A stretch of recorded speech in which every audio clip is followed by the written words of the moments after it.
Bonjour à tous, c'est Léa. Je suis hyper heureuse de faire cette vidéo aujourd'hui parce que c'est une vidéo de retour de Brocéliande. Oui, alors il y a Tina, donc je vous préviens d'avance, vous risquez d'entendre un chat miauler le long de la vidéo. Je suis désolée, là je peux rien y faire. Donc oui, je reviens de Brocéliande, j'ai passé tout un week-end à Brocéliande. C'était ma première visite là-bas et j'y ai vécu vraiment des choses extraordinaires, donc j'avais envie de vous partager un petit peu mes impressions et vous dire comment ça s'est passé pour moi. Donc je fais cette vidéo dehors parce que à l'intérieur il y a très peu de lumière et déjà que la caméra est pas top, je pense qu'il est préférable d'avoir un joli décor. Donc ça va me décoiffer mais c'est pas grave. Donc ce que je me disais c'était qu'il peut être intéressant de vous parler de chaque journée l'une après l'autre parce qu'en fait j'ai quand même pas mal de choses à vous raconter. Si je veux pas que les vidéos durent une demi-heure, vaut mieux que je fasse comme ça. Donc en fait, j'ai visité 6 sites différents ce week-end. Et là, donc samedi, j'ai visité le matin le tombeau du géant, l'après-midi le chêne des Indrés, le dimanche matin le Val sans retour, le dimanche après-midi la fontaine de Jouvence, le lundi matin la fontaine de Barenton et le lundi après-midi le jardin aux moines. Ce sont forcément des lieux très puissants et comme tout lieu à Brocéliande, voilà, ce sont des lieux incroyables. Il y a beaucoup de choses à découvrir, que ce soit pour ceux qui ont l'habitude de ressentir des choses ou pas. Je pense qu'on ressort tous avec des ressentis particuliers, avec des expériences particulières, pour le peu qu'on en ait l'intention aussi, hein. C'est très très important. Samedi matin, découverte des lieux, première fois à la forêt de Brocéliande. C'était très particulier parce que à peine au début du chemin pour accéder au tombeau du géant, j'ai entendu une voix féminine qui me disait qu'est-ce que me disait cette voix déjà? Elle me disait en gros que les lieux, la forêt ne ressemblait pas du tout. Ce qu'on en voyait avec nos yeux physiques n'était pas proche de la réalité, dans le sens où il y a tellement plus de choses. Et donc là, déjà, elle me mettait un petit peu dans l'ambiance de ok, tu vas découvrir des choses merveilleuses là, essaie de regarder au-delà de tes yeux physiques. Donc c'était assez incroyable, surtout que bon, 10 minutes plus tard, les animateurs m'ont parlé de l'esprit de la forêt de Brocéliande et qui est une gardienne en fait, une gardienne de la forêt de Brocéliande. Et donc j'ai clairement entendu sa voix et déjà là, c'était une mise en bouche assez incroyable. Donc on a commencé le chemin du tombeau du géant. Je sais jamais entre les deux, du ou des, hein, un des deux.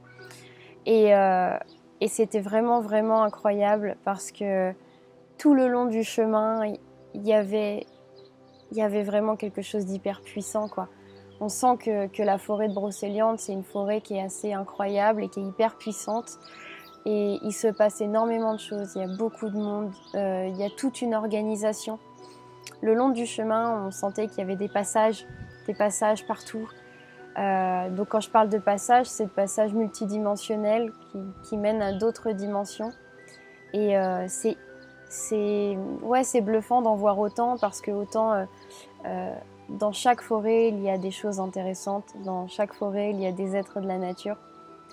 Mais là on a tout de suite la sensation et l'impression claire que l'impression claire qu'il y a vraiment quelque chose de particulier et que cette forêt-là n'a pas elle détient vraiment sa responsabilité dans l'équilibre de la terre, quoi. C'est génial.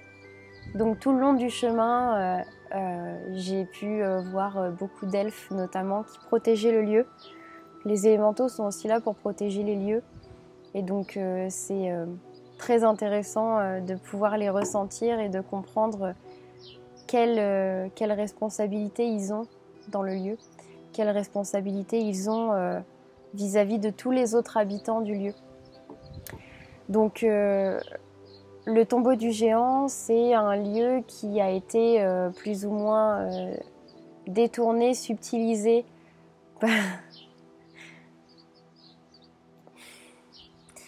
C'est un lieu qui a été détourné par les ecclésiastiques il y a quelques centaines d'années de ça. C'est quelque chose qui est très courant. Sachez que la plupart des églises anciennes ont été bâties sur des lieux sacrés. Ils n'ont pas tous été dénaturés, mais beaucoup de lieux sacrés ont été dénaturés par les églises, les ecclésiastiques plutôt, qui ont tenté d'utiliser les points énergétiques et les lieux importants pour en faire quelque chose qui corresponde à leurs désirs et surtout en général au désir de pouvoir et de contrôle des lieux. Et donc là, ça a été le cas, c'est le cas pour le tombeau du géant. C'est un lieu qui autrefois était un lieu sacré très puissant, mais qui aujourd'hui est plus ou moins enfermé et bloqué, qu'on ne peut pas l'utiliser, on ne peut pas l'activer aussi facilement. Un passage vers l'intraterre incroyable. J'ai souvent entendu que l'intraterre était une zone d'habitation des êtres plus évolués. En général, il est dit que sur certaines planètes, notamment du système solaire, il y a bien sûr des habitants, mais qui ne sont pas visibles parce qu'ils vivent sous la croûte planétaire de la planète. Et en général, ça démontre un stade d'évolution important. Et je vous avoue que mentalement, si je me fie à mon mental, je me disais mais ça doit être très très sombre et très inconfortable de vivre sous la couche terrestre. Et au final, j'ai eu accès à des images de l'intraterre pendant une reconnexion, une remise en activité du lieu. Incroyable, des galeries incroyables, une lumière incroyable et un passage qui mène bien en dehors de la Terre. Et donc j'ai failli me barrer.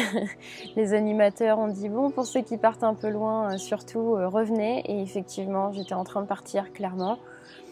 Donc magnifique, des galeries magnifiques. Pour ceux qui ont vu, je crois que c'est le Hobbit, où à un moment donné, on voit un magnifique lieu d'habitation des elfes. Et les hobbits sont enfermés dans des mini-prisons, dans des lieux troglodytes. Et en fait, ces lieux-là sont magnifiques, ils sont bien travaillés, c'est sculpté, c'est lumineux malgré tout. Et bah, ça ressemblait réellement à ça. C'était incroyable. Et le tombeau du géant en lui-même, donc second passage, parce qu'il y a plusieurs passages, plusieurs lieux de protection, comme des enceintes que l'on ne franchit que si on en pose l'intention et que si on se présente auprès du gardien du lieu. Donc deuxième protection, deuxième barrière passée, le tombeau du géant, un lieu incroyable, utilisé autrefois pour soigner les guerriers. Nécessitant des prêtresses pour effectuer des soins. J'ai eu ce rôle de prêtresse pour un soin qui était vraiment très intéressant et qui m'a permis d'avoir des indications sur comment placer mes mains, etc. Au niveau du lieu pour effectuer le soin de la meilleure façon possible. Les roches, ce sont de longues pierres qui sont vraiment très importantes pour effectuer un soin. C'est elles qui sont à l'origine vraiment de la dynamisation du lieu. On sent que c'est elles qui ont un sacré boulot. Donc ouais, ça a été hyper intéressant. On a effectué 2 soins pour 2 personnes différentes. On a pu ressentir beaucoup de choses. Merveilleux lieu, incroyable. Ensuite, l'après-midi, nous sommes allés visiter donc le chêne des Indrés. Le chêne des Indrés, là c'était une énergie complètement différente puisque le chêne des Indrés, à peine arrivé dans le chemin, on sent que tout autour de soi, il y a des lieux de mémoire. Alors pour le coup, si je me fie à mon impression, et donc c'est vraiment mon impression, mes ressentis, j'avais vraiment l'impression de voir des portions des mémoires akashiques. Les mémoires akashiques, les mémoires du monde, je vous laisserai vous renseigner sur ce type de mémoire sur internet, il y a plein de choses qui sont dites. J'ai pas envie que la vidéo dure trop longtemps non plus, donc je vais essayer de me limiter par rapport à ce que je peux vous dire. Donc oui, vraiment des portions de mémoire akashiques de partout, très impressionnant. Je pensais pas que sur Terre il pouvait y avoir ces portions de mémoire. C'est très fort. Chaque arbre a sa responsabilité et on sent que plus on s'approche du chêne des Indrés, plus les lieux, pardon, pas les lieux, mais les rôles sont vraiment marqués, investis. C'est ouais, c'est assez puissant. Et puis alors, donc vous passez encore une fois plusieurs portes, plusieurs passages. J'ai pu voir un centaure, première fois que j'en voyais un, c'était génial. Et en fait, quand vous arrivez devant le chêne, incroyable, quoi, incroyable. Encore une fois, si je dois me fier à mes ressentis personnels, parce que j'ai pas tellement envie de trop divulguer le travail des animateurs qui nous ont accompagnés. Donc le chêne, on arrive face à lui et là déjà on sent qu'il est là, quoi, qu'il a son rôle, qu'il a ses responsabilités. J'ai essayé d'écouter un petit peu ce qu'il transmettait. Et pour le coup, ce qu'il transmet, c'est vraiment un rôle très marqué. Il a donc, selon les animateurs, ça c'est pas quelque chose que j'ai ressenti. Il est issu d'une lignée d'arbres qui détenait les mémoires. J'en dirai pas plus, mais on sent que c'est un arbre qui choisit vraiment. Coucou. On sent que c'est un arbre qui choisit vraiment qui va l'investir, c'est-à-dire que tout arbre est habité par différents habitants, que ce soit des habitants appartenant à la vibration terrestre, les insectes, les oiseaux, etc. Mais également, il est habité ils sont habités par des élémentaux, par des êtres de la nature. Et là, on sent vraiment qu'il y a une conscience de qui habite sur lui, en lui. Et c'est hyper intéressant de comprendre à quel point il sait ce qu'il veut, il sait pourquoi il est là, il sait quel est son rôle. Il y a du vent aujourd'hui, je suis désolée. Il sait quel est son rôle et il ne se laissera pas investir par n'importe qui. Pas dans le sens du rejet, mais dans le sens de l'harmonie. Parce que là, on ne parle pas d'un être qui est issu de la vibration terrestre et qui potentiellement peut être nourri par l'ego. Et bien sûr, j'essaie d'être la plus neutre possible par rapport à ce que je transmets. Mais ouais, il sait ce qu'il veut. Il sait ce qu'il veut, il sait pourquoi il est là, il sait avec qui il travaille, il sait jusqu'où va son rôle et sa responsabilité. Et on voit aussi que c'est un arbre qui, malgré tout, a beaucoup souffert. Il connaît la souffrance. Et donc forcément, il est doué d'empathie. C'est incroyable. J'ai pu voir une espèce de flash lumineux incroyable au milieu de son tronc qui vraiment se répandait sur une grosse portion de la forêt. Et ça, c'était tout simplement la démonstration du rôle qu'il a dans l'équilibre d'une grosse partie de la forêt. Et encore, hein, quand je dis grosse partie de la forêt, je suis même pas fidèle à la réalité parce qu'à mon avis, ça va bien au-delà de simplement la forêt, bien au-delà de la Bretagne. Mais bon, ça, je peux pas en dire grand-chose tant que je ne me suis pas penchée un peu plus sur la question. Ouais, il y a beaucoup d'élémentaux qui sont présents encore une fois sur ce lieu. Le jour où vous le visiterez, vraiment, pensez à tout ça et n'hésitez pas à communiquer avec ce chêne pour qu'il vous donne des informations. Et n'oubliez pas aussi que, comme tout être vivant, un arbre n'a pas forcément envie qu'on vienne l'embrasser, qu'on vienne le toucher. Donc n'oubliez pas de lui demander son autorisation avant et vous le sentirez si c'est ok ou pas. Parce que je vois souvent des personnes avec la spontanéité de vouloir embrasser un arbre, de bien sûr embrasser, c'est voilà, mettre ses bras autour. Malgré tout, je pense que beaucoup de personnes oublient que les arbres ne sont pas seulement des végétaux statiques qui ne réfléchissent pas. Et ce sont des êtres très intelligents et qui méritent aussi qu'on se préoccupe de leur bien-être physique, même s'ils existent sur d'autres plans, tout comme nous. Donc voilà, demandez-lui son autorisation, remerciez-le pour le contact qu'il établit avec vous.